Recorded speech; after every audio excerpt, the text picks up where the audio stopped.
Actually, when we hit the ball, we don't use our arms to manipulate the club to follow the plane to and strike the ball. Instead, if we lock our body into this position and simply rotate our body,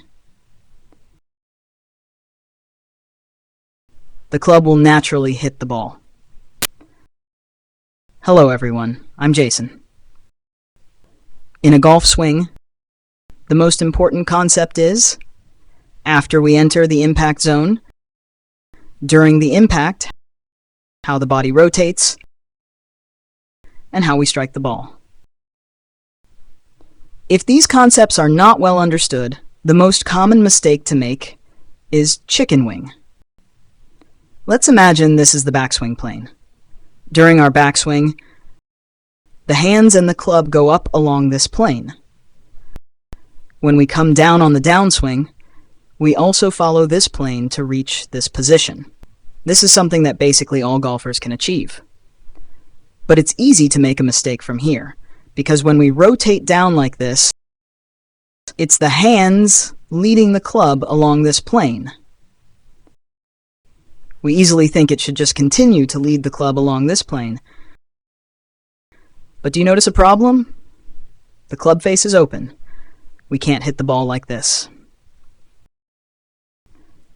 So at this point, if we want to solve this problem, the only way is through wrist rotation.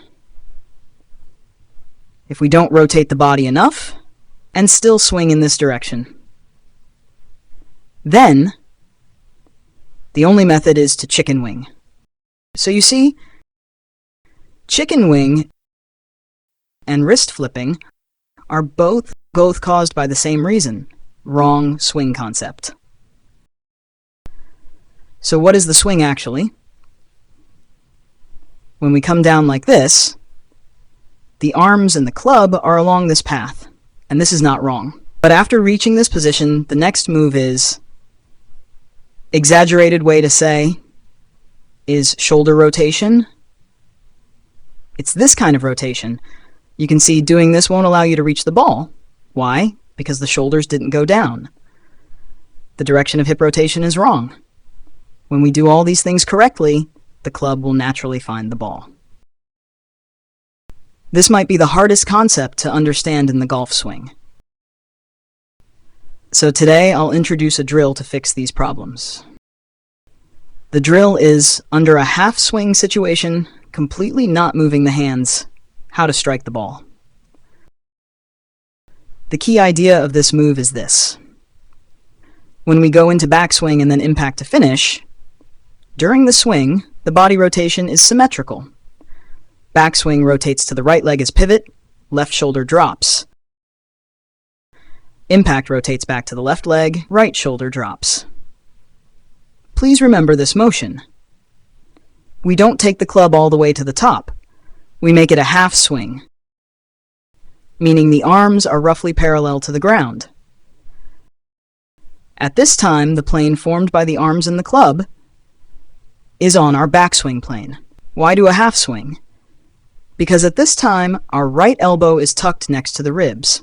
In a full swing, there's the issue of how to return it. That involves another technique, so we won't consider it now. Let's first get the half swing right.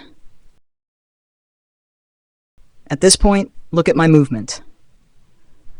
My hands should never move again. The body just tries to return to that previous mirrored motion. Do you notice something interesting? As I rotate like this, the club is sliding along the plane to become parallel with the ground. Then when I continue to turn my body, the club is still on this plane. And from my angle, it swings outward automatically. It swings out on its own and finds the ball. This explains that, actually, when we hit the ball, we don't use our arms to manipulate the club to follow the plane to and strike the ball. Instead, if we lock our body into this position and simply rotate our body, the club will naturally hit the ball. When doing this practice, what happens afterward? We don't need to deliberately think about it. When we do it this way and reach this point, if I keep rotating, as I just mentioned, the club head will automatically go forward. Not only forward, if our wrists are relaxed, you will feel a tendency of the club head to move forward automatically. As for what happens after we hit the ball, we don't need to think about it for now. Just let it naturally follow through like this. Don't worry too much about what your hands look like after hitting the ball. Let me demonstrate this move for everyone.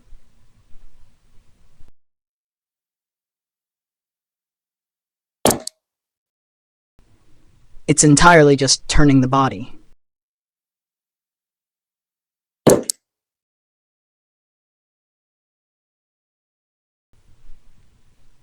You should feel like we're using the right shoulder to run into the ball. The hands must not move.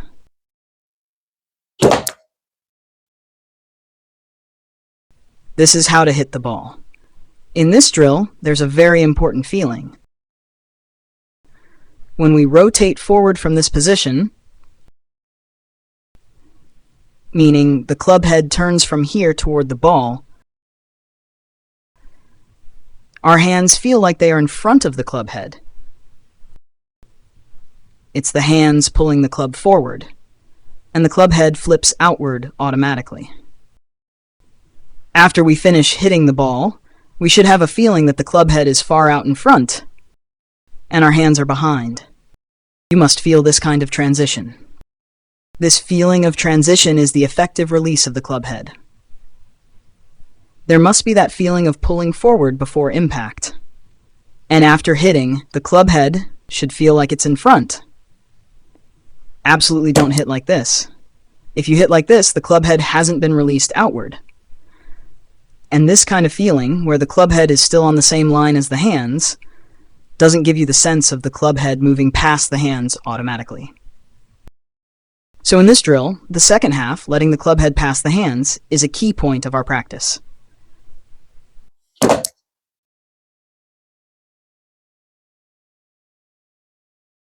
I hope this drill can help everyone grasp the correct feeling of hitting through rotation and releasing the club head. Thank you all.